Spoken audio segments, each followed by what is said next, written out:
So let's simplify x squared minus 5x minus 11 plus 3x squared minus 5x plus 6. So let's check where the like terms are. So x squared has its like term with 3x squared. So remember there's a coefficient of 1 here, so it's 1x squared plus 3x squared, which gives us 4x squared. Okay, then let's check for 5x if it has a like term. So it's negative 5x and negative 5x. Negative 5x minus 5x, you get negative 10x. Okay, and then finally we have negative 11 plus 6.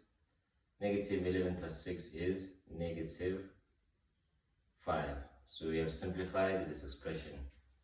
So for 3 marks, let's simplify x plus 3 times x minus 4. So what we're going to use here is what we call our FOIL method. Okay, so it's FOIL and then method. Okay, so F stands for first terms, O stands for outer terms, I stands for inner terms, and L stands for last terms. So we're going to multiply the first term, so it's x times x, they are the first terms. So you're going to get x squared. Then you're going to multiply the outer terms, which is x times negative 4. So they are outer, which is negative 4x. Okay, so we've done this and then we've done that. The inner terms, it's 3 and x, so 3 times x, you get a positive 3x. And then finally multiply the last terms remaining, which is 3 and negative 4, you get negative 12. And then x squared minus 4x plus 3x minus 12. So these two are like terms. So it's going to be x squared, negative 4x plus 3x, that is negative x, and then minus 12. And then you are done. So let's factorize 3 into y plus 2 minus x into y plus 2. So this is actually easy, but it looks complicated. So the like term here is y plus 2. The reason why I say y plus 2 is the like term is because since it's in brackets, this stands for one term and this also stands for one term. And this is present in both terms. So y plus 2 is present in both of these terms. Okay, so the common factor is y plus 2 on its own, and then you're going to have a bracket inside. So this is basically saying from here 3 into y plus 2 divided by y plus 2. These two are going to cancel each other out, and then you're going to be left with 3. So which means over here we're going to be left with 3. Okay, and then the same thing again, you're going to have negative x into y plus 2, and then you're going to divide with the common factor, which is y plus 2. These two are going to cancel each other out again, and then you're going to be left with negative x. So it's going to be 3 minus x. So we have fully factorized this expression.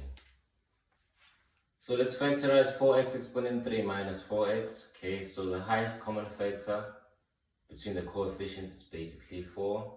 Okay, and then between the variables, which is x exponent 3 and x exponent 1, okay, it is going to be x.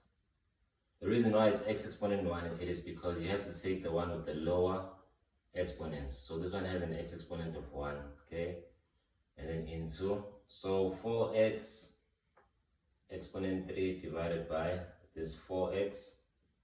So it's 4 divided by 4 first, which is 1, and then x exponent 3 divided by x. You'll simply subtract the exponents, so it's x exponent 3 minus 1, which simplifies to x exponent 2. So over here we're going to have x exponent 2, and then minus 4x divided by 4x, it's going to be 1, okay? But we are not done, we haven't fully factorized this. From here we can see a difference of 2 perfect squares, okay? So this x squared minus 1 is going to simplify to x plus 1 multiplied by x minus 1. To check if this is actually correct, you have to try and multiply it out on the side. You don't have to do this for marks, you're just checking if this is actually correct. So x plus 1 multiplied by x minus 1. You're going to use the FOIL method, x times x, x squared, x times negative 1, negative x, 1 times x, positive x, 1 times negative 1, negative 1. So x squared, negative x plus x, that is 0, and then you're going to be left with minus 1. So it doesn't match this one, which means this is correct. So let's solve for x. 2 exponent x plus 1 is equal to 1 for 2 marks, okay?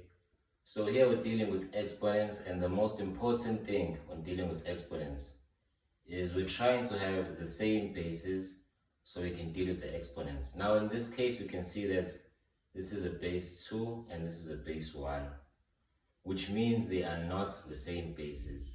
But the way that we can change this to make it favor us, we have to change this 1 to base 2. And how can we do that? We can say 2 and then raise it to the power of 0, because any number raised to the power of 0 is 1. Even if you say 1000 raised to the power of 0, if you punch it on a calculator, you're going to get 1.